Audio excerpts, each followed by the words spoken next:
আপনার বাড়ি দোতলা হয়ে গেছে কমপ্লিট, আপনার বাড়ি ফাইনাল, তারপরে আপনার পার্শ্ববর্তী যে যার জমি আছে বা যিনি আছেন তিনি কিন্তু বাড়ি করছেন। এবার বাড়ি করার ফলে আপনার যে দেয়ালটা আছে দেয়ালের পাশেই কিন্তু সে ফুটিং করেছে, ফুটিংয়ের গর্ত করেছে। এখন এই মুহূর্তে যে 8-10টা যে গর্ত করে দিয়েছে, এই মুহূর্তে আপনার বিল্ডিংয়ে কি কোনো প্রভাব পড়বে?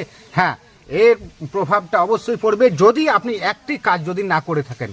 তো সেটা প্রভাব, আগে প্রভাবের কথাটা বলে দিই। প্রভাবটা পড়বে আপনার যদি কলামের পাশ থেকেই যদি খুঁড়ে নেয়, তাহলে কিন্তু আপনার কলামটার সাইডে ধসে যাওয়ার সম্ভাবনাটা থাকে, যেহেতু তার পাশে কোনো সাপোর্টিং নেই। তো এর বাঁচার উপায়টা হচ্ছে কি, আপনি যখনই বাড়ি করবেন তো আপনি আপনার যে আল আছে বা সীমানা আছে, সেই সীমানা থেকে আপনাকে, সেই সীমা থেকে আপনাকে অন্তত 3 ফুট ছেড়ে, মানে যেটা সরকারি আইন বলছে, সরকারি নিয়ম বলছে, তো 3 ফুট ছেড়ে বাড়ি করতে হবে। এই জন্য তো বলছি যে ইঞ্জিনিয়ারের পরামর্শ নিয়ে বাড়ি করুন।